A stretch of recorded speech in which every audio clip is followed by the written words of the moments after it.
গণ অধিকার পরিষদের সভাপতি ও ঢাকা বিশ্ববিদ্যালয় কেন্দ্রীয় ছাত্র সংসদের ডাকসু সাবেক ভিপি নুরুল হক নূরকে উন্নত চিকিৎসার জন্য সিঙ্গাপুরে নেওয়ার প্রস্তুতি চলছে। দেশের বাইরে তার চিকিৎসার বিষয়ে সরকারের উচ্চ পর্যায়ে সহযোগিতার আশ্বাসও রয়েছে। এরই ধারাবাহিকতায় নূরের পরিবারের কয়েকজন সদস্যদের পাসপোর্ট করা হচ্ছে। তবে এই মুহূর্তে বিদেশে চিকিৎসা নিতে আগ্রহ দেখাননি নুরুল হক। গণ অধিকার পরিষদ সূত্রে জানা গেছে, ইতিমধ্যে নুরুল হক নূরের পরিবার সিঙ্গাপুরে মাউন্ট এলিজাবেথ হাসপাতালে চিকিৎসা করাতে সরকারের কাছে আগ্রহ প্রকাশ করেছে। ওই হাসপাতালে চিকিৎসা করতে অগ্রিম পেমেন্ট করতে হবে, সেটিও সরকারের পক্ষ থেকে দেওয়ার প্রস্তুতি নেওয়া হচ্ছে। কিন্তু নুরুল হক নূর এখনো সম্মতি দেননি। ফলে বিদেশ যাওয়ার বিষয়টি দলের নেতাকর্মীরা বলছে, একজন জাতীয় রাজনীতিবিদ হিসেবে দেশের স্বাস্থ্য ব্যবস্থার প্রতি আস্থা রাখতেই বিদেশে যাত্রার আগ্রহ নুরুল হক নূরের। এ বিষয়ে গণ অধিকার পরিষদের কেন্দ্রীয় দপ্তর সম্পাদক উচ্চতর পরিষদের সদস্য শাকিল উজ্জামান নুরুল হক নূরের শারীরিক অবস্থা খোঁজ খবর ও তাকে বিদেশে নেওয়ার বিষয়ে কথা বলছেন অন্তর্বর্তী সরকারের স্থায়ী সরকার উপদেষ্টা আসিফ মাহমুদ। এছাড়া সোমবার 8 সেপ্টেম্বর দুপুরে ঢাকা মেডিকেল কলেজ ঢামেক পরিচালকে ব্রিগেডিয়ার জেনারেল মোহাম্মদ আসাদুজ্জামান ঢামেক প্রশাসনিক কার্যালয়ে এক সংবাদ করে নুরুল হক নূরের চিকিৎসার বিষয়ে সর্বশেষ অবস্থা জানিয়েছেন। তিনি বলেন, নুরুল হক নূরের শর্ট মেমোরি লস হয়নি। এই ধরনের আঘাতে মেমোরি লস হওয়ার সম্ভাবনা নেই। শুরুতে যে বিষয়টি নিয়ে চিকিৎসকরা বিঘ্ন ছিলেন তা হলো মাথার আঘাত। তবে আইসিইউতে থাকা অবস্থায় আরেকটি সিটি স্ক্যান করা হলে দেখা যায় যে রক্তক্ষরণ ছিল তা মোটামুটি ঠিক হয়ে গেছে। ফলে নূরের অবস্থা এখন স্থিতিশীল ও ধীরে ধীরে উন্নতি হচ্ছে। বিদেশে চিকিৎসার বিষয়ে ঢামেক পরিচালক মোহাম্মদ আসাদুজ্জামান বলেন, নূরের পরিবার চাইলে উন্নত চিকিৎসার জন্য তাকে দেশের বাইরেও নিয়ে যেতে পারে। ঢামেক কর্তৃপক্ষ জানিয়েছেন, নূরকে প্রথম দিনেই জরুরি বিভাগ থেকে নিবিড় পরিচর্যা কেন্দ্রে হস্তান্তর করা হয়। আরও তারা জানায়, নূরের নাকের হাড় ভাঙার কারণে মাঝে মাঝে রক্তপাত হচ্ছে। এই ধরনের ব্লিডিং কয়েকদিন চলতে পারে। তবে এ নিয়ে ভয়ের কিছু নেই। তার নাকে তিনটি আঘাত রয়েছে কিন্তু হাড়গুলো ডিসপ্লেস হয়নি, অর্থাৎ পজিশন আছে। সাধারণত এই ধরনের ইনজুরি সম্পূর্ণ সেরে উঠতে 4 থেকে 6 সপ্তাহ সময় লাগে। তার চোখের আঘাত থাকলেও সেখানে রক্তক্ষরণ হয়নি এবং চোখেও ভালো আছে। এর আগে রাজধানী বিজয়নগরে জাতীয় পার্টি ও গণ অধিকার পরিষদের নেতাকর্মীদের মধ্যে সংঘর্ষের পর শুক্রবার 29 আগস্ট রাতে আল রাজি টাওয়ারের সামনে হামলায় আহত হন গণ অধিকার পরিষদের সভাপতি নুরুল হক নূর সহ অর্ধশতাধিক নেতাকর্মী। এরপর থেকেই ঢাকা মেডিকেল কলেজ এই চিকিৎসাধীন রয়েছেন তিনি।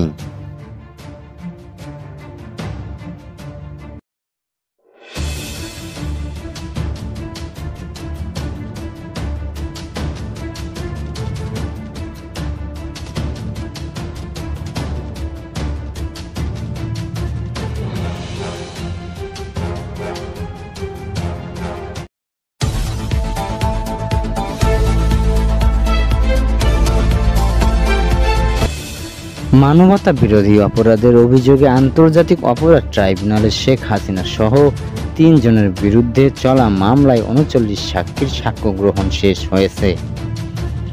আজ 3 জনের সাক্ষ্য গ্রহণের শেষে বিচারপতি গোলাম মর্তুজা মজুমদারের নেতৃত্বাধীন আন্তর্জাতিক অপরাধ ট্রাইব্যুনালের এই মামলায় পরবর্তী সাক্ষ্য গ্রহণের জন্য আগামীকাল দিন ধার্য করেছেন। এর আগে এই মামলার 35 জন সাক্ষীর সাক্ষ্য ও জেরা শেষে রাজসাক্ষী হিসেবে সাক্ষ্য দেন পুলিশের সাবেক আইজিপি চৌধুরী আব্দুল্লাহ আল মামুন। ট্রাইব্যুনালে এই মামলায় প্রসিকিউশন পক্ষে chief prosecutor Mohammad Tajul Islam, prosecutor Mizanul Islam ও গাজী এইচ.এম. তামিম শুনানি করেন। সেই সঙ্গে অপর প্রসিকিউটররা শুনানিতে উপস্থিত ছিলেন।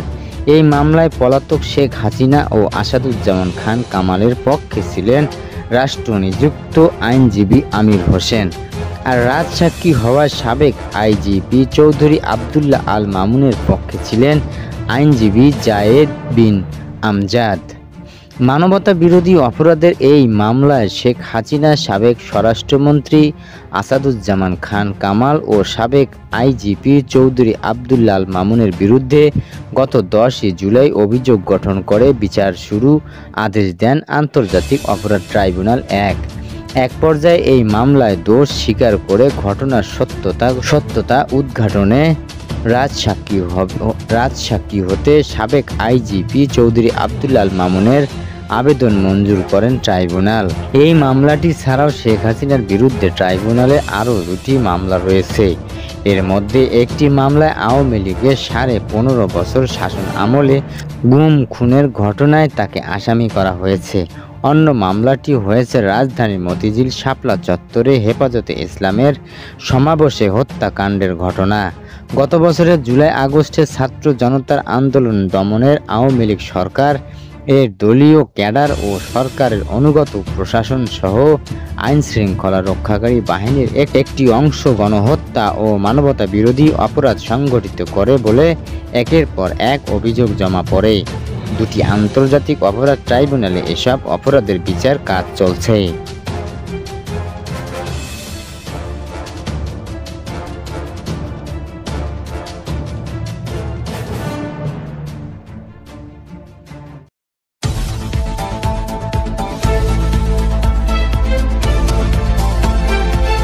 প্রধান উপদেষ্টার প্রেস সচিব শফিকুল আলম বলেছেন, ফেব্রুয়ারির প্রথমার্ধে প্রধান উপদেষ্টার প্রেস সচিব শফিকুল আলম বলেছেন, ফেব্রুয়ারির প্রথমার্ধে 11 জাতীয় সংসদ নির্বাচন অনুষ্ঠিত হবে এবং পৃথিবীর কোনো শক্তি নেই এই নির্বাচন ঠেকাতে পারে। বাংলাদেশ ফরেন সার্ভিস একাডেমিতে সাংবাদিক সম্মেলনে তিনি এসব কথা বলেন। উপদেষ্টা মণ্ডলী সাম্প্রতিক বৈঠক থেকে স্থায়ী প্রশাসনকে সকল পরিস্থিতি মোকাবিলায় আরও সক্রিয় হওয়ার কাজ করার নির্দেশনা দেওয়া হয়েছে। নির্বাচনকে কেন্দ্র করে নিরাপত্তা বিঘ্ন না হয় সেই জন্য প্রয়োজনীয় পদক্ষেপ নিতে বলা হয়েছে। তিনি আরও বলেন, ঝটিকা মিছিল ও বেআইনি সমাবেশের বিরুদ্ধে কঠোর আইনি ব্যবস্থা নেওয়া হবে। এছাড়া আসন্ন দুর্গাপূজার সময়ও নিরাপত্তা নিশ্চিত করতে সংশ্লিষ্ট কর্তৃপক্ষকে নির্দেশ দেওয়া হয়েছে। ধর্ম মন্ত্রণালয়কে নির্দেশ দেওয়া হয়েছে সব ধর্মীয় নেতাদের সঙ্গে সমন্বয় রক্ষা করতে, যাতে সাম্প্রদায়িক সম্প্রীতি বজায় রাখে। শফিকুল আলম উল্লেখ করেন, পরাজিত শক্তি বেপরোয়া হয়ে সার্বিক শান্তি শৃঙ্খলা বিনষ্ট করতে চেষ্টা করছে, তাই নিরাপত্তা বাহিনীর মধ্যে পারস্পরিক যোগাযোগ ও সহযোগিতা বাড়ানোর নির্দেশ দেওয়া হয়েছে।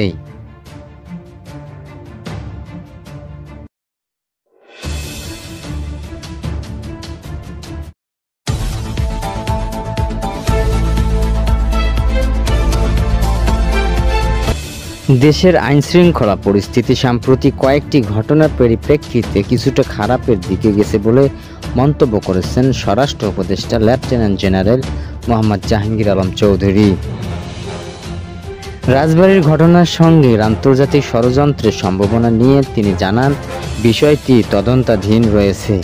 ইতিমধ্যে ঘটনার সঙ্গে জড়িত 5 জনকে আইনের আওতায় আনা হয়েছে।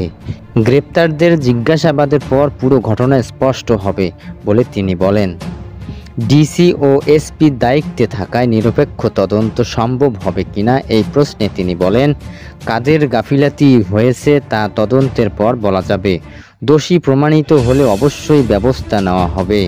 আইনশৃঙ্খলা বাহিনী ব্যর্থ হচ্ছে কিনা এই প্রশ্নের জবাবে তিনি বলেন, না, আমরা ব্যর্থ হচ্ছি না। সমস্যা হচ্ছে না অনিচ্ছুকতা। যারা এসব ঘটিয়েছে তাদের আইনের আওতায় আনা হবে। সবাইকে ধৈর্যশীল হতে হবে। নির্বাচনে জনগণের অংশগ্রহণের প্রভাব ফেলবে কি না এ বিষয়ে তিনি বলেন, জনগণ যখন নির্বাচনমুখী হবে তখন তাদের কেউ বাধা দিতে পারবে না। ভোট কেন্দ্রে যেতে বাধা দেওয়া সম্ভব নয়।